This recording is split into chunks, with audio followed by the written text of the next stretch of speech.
Hi guys, welcome to another modern meat target test. Today we're going to be doing 45 ACP from both short and long barrels. I've just completed two 9mm tests with both short and long you're going to want to check out. I've only tested 145 before, 185 grain from the short barrel. So now let's do short and long HST 230 grain versus the Hornady Critical Duty 220 plus P. I don't have the HST plus P, and that's what we're doing, and I think it's also going to prove a little bit of a point. But a lot of people often wonder, a lot of 45s can do okay, JHPs from 5-inch barrels, but what happens when you go to a shorter barrel? We're going to do the 3.64-inch car and a 4.25-inch Commander. Okay, for those unfamiliar with the modern meat target, what we got is a layer of duct tape, then 2.4 millimeters of vinyl skin, 20 ounces or 2 1/8 inch of bologna, 2 1/4 inch medium density fiberboards to simulate a tough rib or sternum, another 20 ounces of bologna pack on the back so we can see the deceleration and expansion of the hollow point, and then getting into the orange lung tissue or into the pericardium or whatever organs it's hopefully getting to, and then double MDF on the back ribs. We've had excellent correlation so far with official organic gel 4-layer heavy clothing data. I'm going to show you that, and we're going to cover with 4-layer t-shirt on the front, 4 layers of t-shirt on the back, and in the back, backer jugs and our old and unimproved old towels. First shots will be from the short barrel 3.64-inch car CW45. And so either short or medium, depending on how you define it. And then a 4 1/4-inch lightweight Commander 45. Now, the Critical Duty is going to be way too spicy for this 21.7-ounce pistol. I wouldn't recommend it. And then in the 30-ounce, you could do what you choose to do. I wouldn't because this is aluminum frame though. Critical Duties would be first with the red Palmer tip FTX style projectile, and then the HSTs. Here we go. And here's what the wide hollow point of an HST looks like. Critical Duty will be first on the left, HST on the right. Pause, let me get my eyes on. Clear Ballistic sucks. It's not correlation. Less than 70% to organic gel. My correlation to official gel data is getting great correlation in all calibers 9 and 40, and we'll see if that continues with 45. Here we go.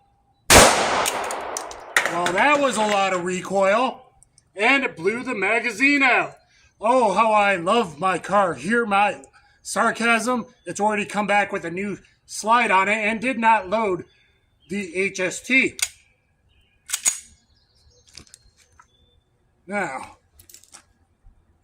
HST up next.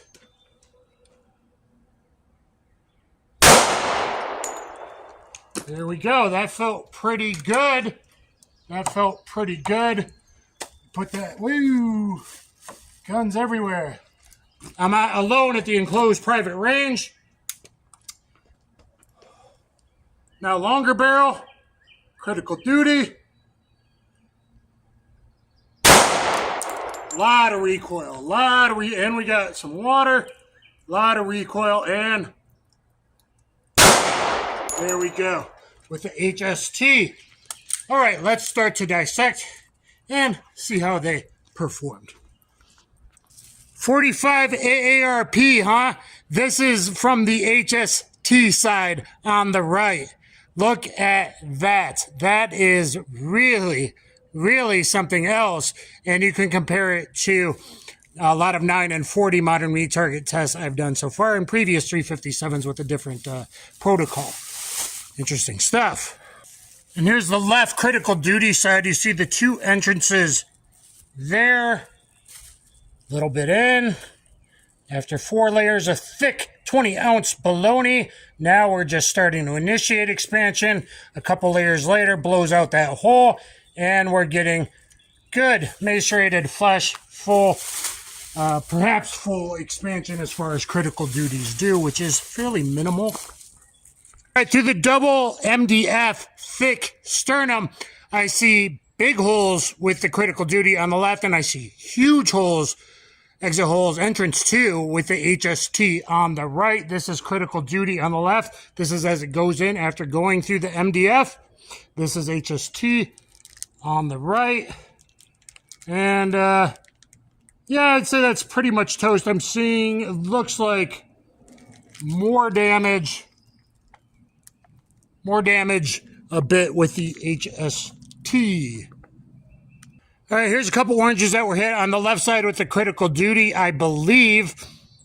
Pretty big holes going through there into your lungs. And here's an HST orange lung tissue. I think that kind of speaks for itself. Wow, okay, look at the expansion. These are the first bullets to be recovered, the HSTs. Which one is short barrel? Which one is long barrel? This one's peeled back farther, which would usually indicate the longer barrel with one lead. It's almost bonded, not really, but HSTs do HST things and act like they're bonded. So look how you would measure the max and the min and average them. That's pretty amazing, and that ain't nothing to sneeze at. However, they were found in the orange lung tissue. I got orange all over my camera, guys, and it looks like only one of these HSTs dented the back MDF barely, and yet it still had enough momentum to kind of crack out the back MDF rib simulation of our analog of a thoracic cavity. So one got less than 12 inches, maybe that one, because that would increase drag, and one got, basically we're going to give it 12 inches, maybe 12 and a quarter inches of penetration comparatively. And I'll give you the real organic gel data in a bit. Before anyone complains, why didn't you use a 5-inch for your long barrel? I don't have access to a 5-inch yet. 4 1/4 was the longest, and 3.64 was the shortest that I have available. This is very expensive, very time consuming to do, and if you want to do your own, feel free. But hopefully a lot of people are wondering about which bullets are good, especially in 4 1/4, shorter than 4 1/4 inch barrels. It looks like HSTs give us huge full hollow point expansion, but again, one is actually showing us a little bit than 12 inches of penetration. Perhaps it was this one due to increased drag, and it drifted a little to the left, actually indented kind of more towards the middle of the MDF, kind of close to the critical duty. Hi guys, so here's our recovered critical duties. This one was about, this part was in between, the front part was in between the first and the second back MDF ribs, with this kind of sticking out the back. So this gives 12.5 inches of penetration. This one kind of blew out and snuck through and was found by the jugs because it has less uniform expansion. It went a little bit deeper. I'll give it 13 inches or so of penetration, maybe a little bit over that. Ooh, dropping bullets. Okay. So here we go. That's decent-ish, not huge expansion. Decent-ish, not huge expansion. I want to look at the size of the shanks. And I'm going to assume this is the long barrel that went about 12.5 inches, got a little more expansion. It's a little more peeled down, just barely. These are very hard bullets. And this one is probably the shorter. So probably the longer, 12.5 inches, probably the shorter barrel, 13/13.5. But that's not very big compared to like a HST 9mm, and definitely not a 40. That's pretty small diameter. I haven't measured yet, but eyeballing it. This is decent, but not huge. Let's compare it to the HSTs. Okay, guys, this is probably going to be super hard to line up, but I want to give you just an idea here of expansion. I can't really line it up and aim at camera at the same time, but might give you an idea. That's the more full expansion one that went 12.5. Here's the one a little partial on one side. Hopefully, maybe that helps out, give you an idea, and then I'm going to do the same. hard to line it up there, guys, but that might give you an idea relatively. And let's do the same to HSTs, and then I'll compare them both. Here's the small HST. And yeah, this looks even bigger than the 40 HST, at least on this side. And guys, realize I'm going through 2, 3, or 4 medium density fiber boards, which is giving me great correlation of real world penetration and letting you know how bullets will react as they go through bone. So I think, yeah, look, yeah, that's like one's going to 5, one's going to like 75, over 75. I'm seeing like 78, 80 expansion. Oh yeah, that was the small one. Wait a minute. And Federal did not send me this ammo. Federal sent me some 45 ball, which I haven't used yet. But they didn't send me this. This is old box of HST I got. I don't know if new versus old HSTs in 45 have changed. The 9mm has changed, I believe, from 1 to double Conalure. Let's put it there-ish. That's friggin' huge. But again, one got a little less than 12 inches of penetration. Let me give you the real official data now. Blowing out the back.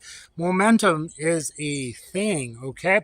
Now, official data from this stuff, from a 5-inch barrel, it lists 890 feet per second on the box, 404 foot-pounds for standard pressure, 230 grain HST.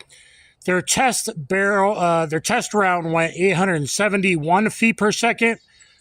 Bear gel, 12 inches penetration, 0.980 expansion. Looks like we got close to that with the big one that had one pedal really wide. Heavy clothing, 13.5 inch penetration, 0.87. We didn't quite get that amount of penetration.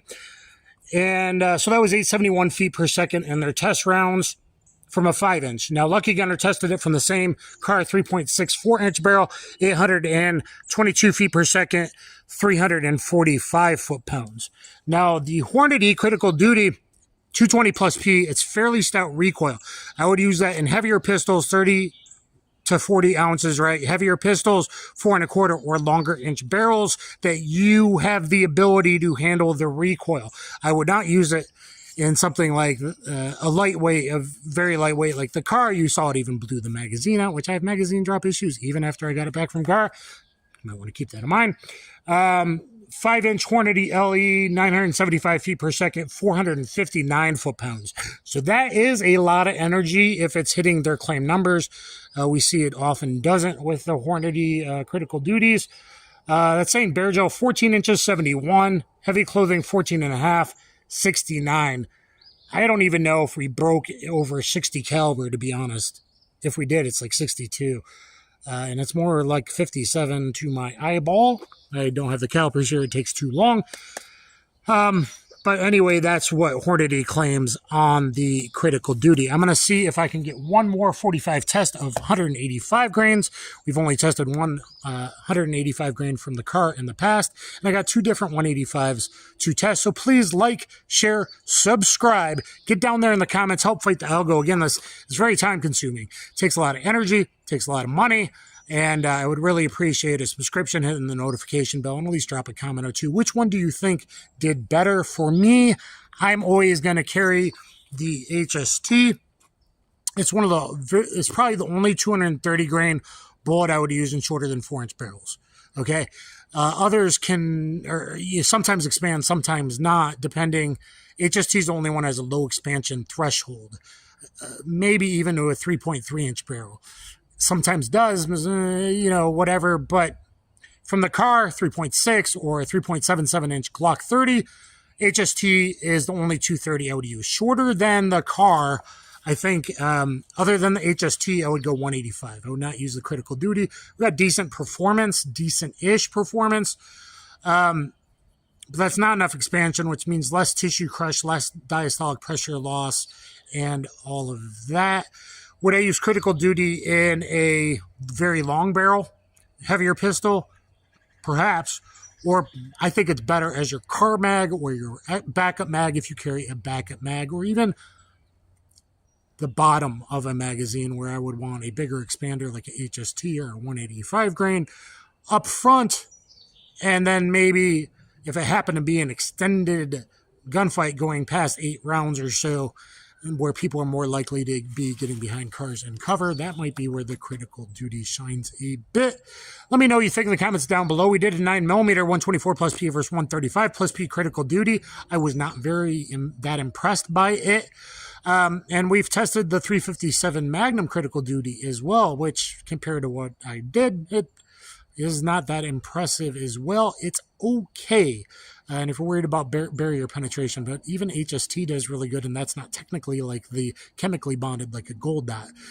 So if that's what I was looking for, I would prefer a gold dot probably. And in general, I'm going to go with the HSTs. The one actually got less than 12 inches, but it was towards the back, not in the very back, but pretty deep into the lung tissue. So at least that's a huge expanded thing that I think would go into an upper thoracic cavity, get into the lungs, other than perhaps, and I've heard one story of stopping on the shoulder bone, which is very, very hard. And the bigger it is, the more drag you're going to have. So if it happens to be a side lateral shot through the shoulder muscle into and smacking that shoulder bone, yes, drag can become an issue and occasional a failure to get all the way in, but that's pretty rare. So I'm going to load up with the HSTs. Let me know what you think in the comments down below. Thumbs up, share, subscribe. Thank you, everyone. Kaboom.